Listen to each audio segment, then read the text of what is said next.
Hey everyone, Mr. Happy here, just doing a quick video on the full patch notes for patch 6.5. There's almost no differences whatsoever. There's a couple of job changes and then the known and resolved issues. Sometimes it's worth looking at the known issues because there's like sometimes messed up cutscenes or dialogue options. It's kind of nice to know in advance. But other than that, it should be a nice quick video. I've already looked over the stuff and I don't think it's going to warrant that much discussion. So, here we are, the job changes for 6.5, the ones that are left out of the preliminary notes every time because they don't want people freaking out. This is the reason we're normally given. So first off, we have Paladin, and they're making a bunch of changes to their burst window.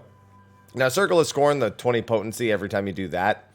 That's nice. I mean, that will fall within your burst window as well. But other than that, you're doing some dungeon trash packs. You got that 140 potency instead of 120 potency on Circle of Scorn. You're going to be like, yeah, you know. So it adds up. It adds up over the course of a fight. But the big thing here is pretty much 20 potency added on to all the major players in their burst window. Not all the individual spells you'll do after the Requiescat, but your Confiteor through to all of your blades. Everything got a 20 potency buff here. Now that's... What is that? How many skills is this? Well, I guess with Circle of Scorn, it's like 120 potency. What is it? 120 potency a minute because there are 6 skills here. Actually, 140 potency because you do two Circle of Scorns in a minute. And yeah, okay, that's really all it boils down to. This is going to be nice. It's going to give them a teensy bump that's going to feel really good, especially if you manage to, you know, win the favor of the crit gods when it comes to your Confiteor all the way through to your Blade of Valor. But overall, this is just kind of one of those feel-good buffs. Like, you're going to notice with the same gear, your damage goes up a little bit. And it's going to make, you know, it's just going to make things a little bit better for Paladins. But it's not like a game changer. It's not anything that it was too necessary or you know, make or break. I've seen Paladins plenty. I think the job has bounced back a decent bit, but a little bit more never hurts because Warrior, Dark Knight, Gunbreaker, I still feel I see more than Paladin. So anything that they could possibly get is definitely welcome on, in my opinion, at the very least. Then you've got Reaper getting another 20 potency on Gluttony and another 20 potency on Lemure Slice. So this is just kind of housekeeping for their just damage as a whole. It's weird that they chose specifically Gluttony and Lemure Slice. Of all the things they could have buffed up for Reaper, I guess they wanted to go with stuff that was a little less, I don't know, frequent, I suppose. The Lemure Slice buff actually going up 20, I think is, I'm more a fan of than the Gluttony change. But whatever, it's a little bit more potent. It's pretty much all they did across the board here. So they're like, here's a little bit more potency. We're not going to make any major changes because the expansion is, and I say this loosely, around the corner. Yeah, it's usually very limited in the final patch if they do anything at all. It's usually like these like feel-good buffs. And then Bard, yay, 10 potency to Imperial Arrow and 20 dude, Sidewinder just needs to either go or just, I don't know. I don't really care for Sidewinder. I don't know. It's just such an uninteresting thing for me. Like, even of all of the, like, random abilities we have across other jobs that just sit on a bit of a cooldown and do a bunch of damage once every minute, it's still, like, so underwhelming. Like, it doesn't feel good to use. An extra 20 potency is not going to change that. It'll be nice, but it's not going to change that. The 10 potency on Imperial Arrow, a little bit better, but also not really game-changing. In the job guide, their description for these changes were, for Bard in particular, was that they wanted to buff Bard's damage without buffing the song. Hey, excuse me, sub, I wanted my alerts off. Apologies for that, YouTube. I thought I had that off. Turns out I did not. Now you get to know what it sounds like whenever someone subscribes to the channel. Now you should go do it too, looking at those Prime subs. Anyway, yeah, that was the reason. They wanted to buff Bard without buffing, like, the damage, like, without buffing their songs. It's such a weird description. And now I remember why I almost never include the job guide descriptions, because they've started explaining the reasoning for changes over on the job guide. And it's always just something that's like, yeah, I mean, okay. That's like the best reaction I could possibly like get out of it. But I'm really curious what happens to Bard in the expansion, because they've got quite a few not feels good abilities and not feels good aspects of the job. I actually really liked playing it at the start of the expansion, but I'm not willing to kind of go through the headache of Bard for a lot of stuff that doesn't feel all that great versus Dancer, where it's it's not like it's that much better in terms of that feeling, but I do feel good on like a tech step crit or on even just the Starfall crit. Like even just some of the other skills, I just feel this feels better to play. Not to mention I can just read Twitch chat the entire time I'm playing Dancer. And then Red Mage, they got 10 potency across a bunch of their, 10 to 20 potency across a bunch of their spells. Ver Fire, Ver Stone, 10 potency. Contre 60 is 20 potency. Jolt 2, 10. Ver Flare, 20. Ver Holy, 20. And Enchanted Reprise, 10. Yeah, again, this is nice little housekeeping, but Red Mage has been in such a dire position in terms of community perception of it that these changes, they won't impress anyone. This is really the change for people who already play Red Mage, despite the fact that it's not like a hyper-loved job. But what annoys me is in the job guide description, it says the very thing that I think people are tired of hearing about Red Mage. It very specifically states that they support the party with stuff like Veraze and Magic Barrier. That being said, they felt there was some room to improve their DPS.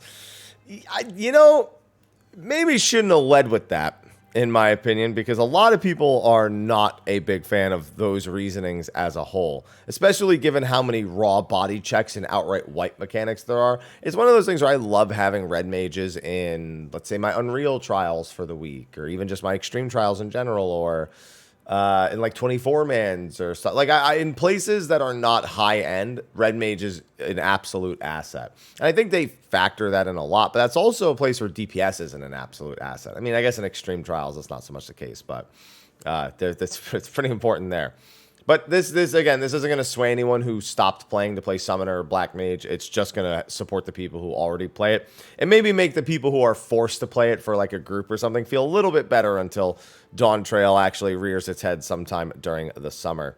Now, the only other changes in the entire patch notes, and I ran this through Diff Checker, which is literally, it lets you put an old version of a site and a new version in, or an old version of text and a new version in. And you can it'll just highlight the differences. The only other thing that's highlighted is all the way at the bottom, the known and resolved changes. Is it really worth putting out 2 different patch notes for these things? Is it really? So the resolved issues, I actually took a quick peek at, and I didn't even know some of these were issues in the most recent patch. Blood Weapon was being consumed by stuff that didn't inflict damage. And no idea about that. Zervin, but only in normal and extreme, not in Unreal, I guess. People would just not fall if they messed up the platforms at the beginning. Rapid Recast did not affect certain abilities in Eureka and Bozja. Enemy action aspect of, effect was executed at the incorrect time under certain circumstances. Don't remember that. This one, I know people who were probably horrified by this. Heaven on High and Orthos scores recorded after changing one's home world were not reflected in the lodestone. Oh, I guess after changing home world, that's not that big of a deal. I missed that part of it last time. But yeah, they got a bunch of stuff here. These are all resolved issues. So these things are done and fixed and gone. Don't even have to be concerned. Now, known issues are important because this is stuff you may experience when the patch goes live. So an issue during the quest, a request of one's own, wherein players did not appear correctly in certain cutscenes when playing as a Hrothgar. If you're playing a Hrothgar and you go to do that quest in the new patch, maybe a little weird. Your player character may just not be there. Unfortunate. An issue during the quest, a guilty conscience wherein cutscenes cannot be skipped. That's not that bad. Same in the next one, Heart of Darkness, wherein cutscenes cannot be skipped. An issue during the Alliance raid, Thalia, where knockback effects of a certain boss mechanic cause pets and effects of turrets to disappear. That's important. If you ever wonder if that happens to you, if you're like playing as like a scholar or a machinist, yeah, I would be careful. I would pay extra special attention to that. If you're playing Summoner, yeah, your carbuncle, if he happens to be out at the time, be careful of all that stuff. So just keep that in mind. The issue in the rotation order of arenas is incorrect. I don't think anyone cares about the order being correct, but it's nice. Trophy Crystal, the new gear can be sold to vendors. So we guess don't accidentally sell to vendors. Okay. An issue in the icon for the legendary Demona medal. That's the one of the yokai medals. Random. I wonder if it's because Is it because they're planning to return it with new weapons while we wait for Dawn Trail? No, it's probably just some random bug they found. An issue wherein players cannot recruit party members via the Gold Saucer tab of the Duty Finder. Okay. And then an issue wherein using the Party Finder, wherein the Duty Finder does not reflect the number of party members to be recruited when the selected duty is the Gold Saucer.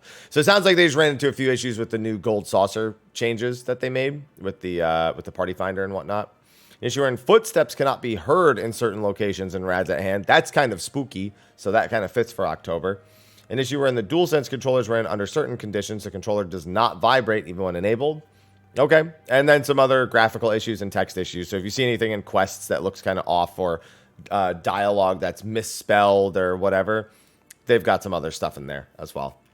But that's it. Those are the only changes between the preliminary and the full patch notes, which is why the preliminary notes basically are the full notes, but those job changes, that's the only thing we ever wait for. Sometimes there's like a few other things that they leave out. I'm having a hard time thinking of an example at the moment, but sometimes there are, but not this time. This time it's really just the bare minimum of what we expected between preliminary and full. But anyway, that's going to be a wrap for my overview on the updates to the patch notes with the full notes. If you have anything to say about the job, say it in the comment section of the video below. But I doubt you have much to say other than, okay. Anyway, thanks for watching. Be sure to like, favorite, subscribe, and share. Stay tuned. All my 6.5 content will be out this week. And yeah, thanks, and I'll see you next time. Till then, bye-bye.